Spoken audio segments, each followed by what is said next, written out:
তারপরে একটি RCC BO, তারপর হচ্ছে SP circuit breaker, single pole circuit breaker. আমরা 4 রুমের জন্য 4টি সিঙ্গেল পোল সার্কিট ব্রেকার এবং একটি আমরা আমাদের আইপিএস এর জন্য সার্কিট ব্রেকার নিলাম। Earthing বাসবার, neutral বাসবার। এরপরে আইপিএস এর সাহায্যে আমরা প্রত্যেক রুমে কারেন্ট গেলেও যাতে পাওয়ার থাকে তাই সেই কানেকশন করব।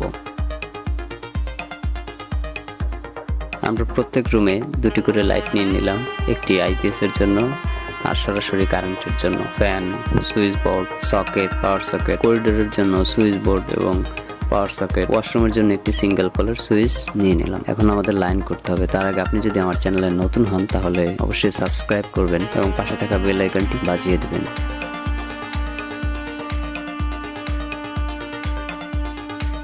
প্রথমে আমরা ফেজ নিউট্রাল মিটার নিলাম এবং মিটার থেকে আমরা সরাসরি এমসিসিবিতে সংযোগ করে দিলাম। এমসিসিবি থেকে আরসিসিবিতে সংযোগ করতে হবে।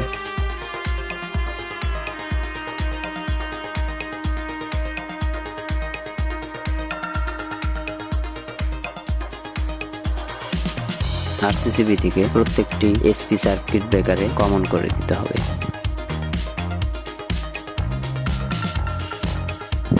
তারপরে এসপি 1 নম্বর এসপি থেকে সুইচ বোর্ডে কানেকশন করতে হবে। সুইচ বোর্ডের সুইচ থেকে সকেটে এবং অপর একটি সুইচ থেকে লাইটে। তেমনিভাবে আরেকটি সার্কিট ব্রেকার থেকেও 2 নম্বর রুমেরও সুইচ থেকে সকেটে এবং অপর সুইচ থেকে লাইটে কানেকশন করতে হবে। আরেকটি এসপি থেকেও নাম্বার 3 রুমের জন্য সুইচ থেকে সকেট কানেকশন করতে হবে। আরেকটি সুইচ থেকে লাইটে কানেকশন করে দিতে হবে।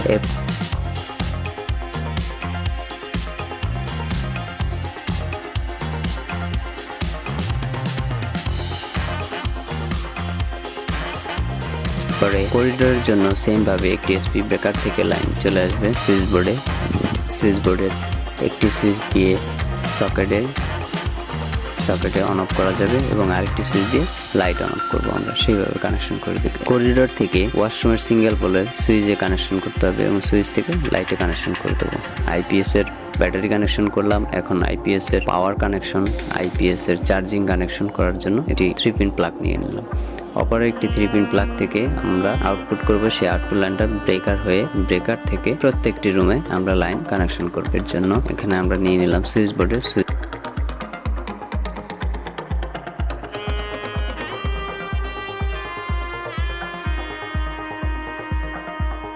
বোর্ডের 2টি সুইচে কমন করে নিলাম। একটি সুইচ থেকে একটি লাইট এবং অন্য একটি সুইচ থেকে রেগুলেটর হয়ে লাইন নিয়ে যাব। আমরা আমাদের সিলিং ফ্যানে কানেকশন করব।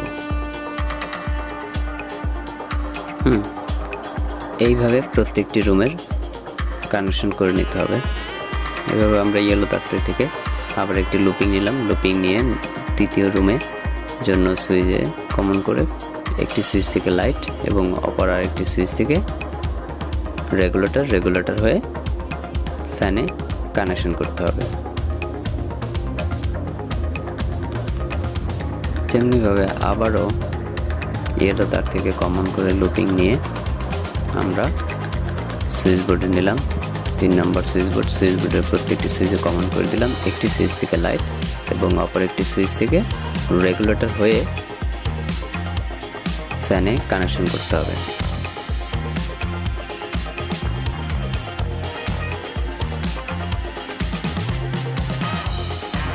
দেখলেন এখানে ফ্যানে কানেকশন করা শেষ। এখন আমরা এই হলুদ তারটিকে আবার লুপিং নিয়ে করিডোরের লাইটের জন্য একটি লুপিং নিলাম। নিয়ে সুইচ হয়ে আমরা কানেকশন করে দিলাম। এখন নিউট্রাল আরসিসিবি থেকে নিউট্রালটা আমরা বাসবারে শর্ট করে দিলাম। বাসবার থেকে আমরা 1 নম্বর রুমের জন্য একটি নিউট্রালের তার নিয়ে নিলাম। এটা পাওয়ার সকেটে দিলাম। আবার পাওয়ার সকেটে এখান থেকে আমরা লাইট ফ্যানের জন্য তারটি টেনে নিলাম। এখন এখানে আমরা কমন করে দিলাম। তাহলে লাইট ফ্যান আমাদের নিউট্রাল কানেকশন করা কমপ্লিট। এরপর আবার একটি বাসবার থেকে নিউট্রালের তার নিয়ে দ্বিতীয় রুমের জন্য পাওয়ার সকেটে কানেকশন করে দিলাম এবং নিউট্রাল থেকে আবার কমন করে নিয়ে লাইট ফ্যানের জন্য কানেকশন করে দেবো। তাহলে আমাদের নিউট্রাল কানেকশন কমপ্লিট। নাম্বার 3 রুমের জন্য বাসবার থেকে আরেকটি লুপিং নিয়ে নিউট্রাল তারটি আবারও নাম্বার 3 রুমে কানেকশন করতে হবে। একইভাবে আমরা প্রত্যেকটি রুমে কানেকশন করে নিলাম। হ্যাঁ, নাম্বার 3 রুমেও কানেকশন করা।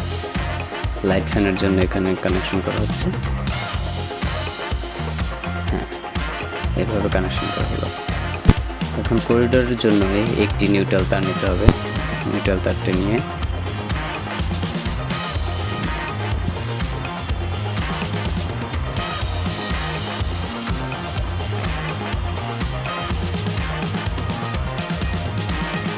নিউট্রাল তারটি করিডোরেও কানেকশন করা কমপ্লিট। আর হ্যাঁ, অবশ্যই আপনারা পাওয়ার সকেটে আর্থিং কানেকশন করবেন। আর্থিং কানেকশন করতে ভুলবেন না। নিজে ভালো থাকবেন, অন্যকে ভালো রাখবেন। ভিডিওটি দেখার জন্য অসংখ্য ধন্যবাদ। যদি আপনি আমার চ্যানেলে নতুন হন তাহলে অবশ্যই একটি লাইক এবং সাবস্ক্রাইব করে পাশে থাকবেন। ধন্যবাদ সবাইকে।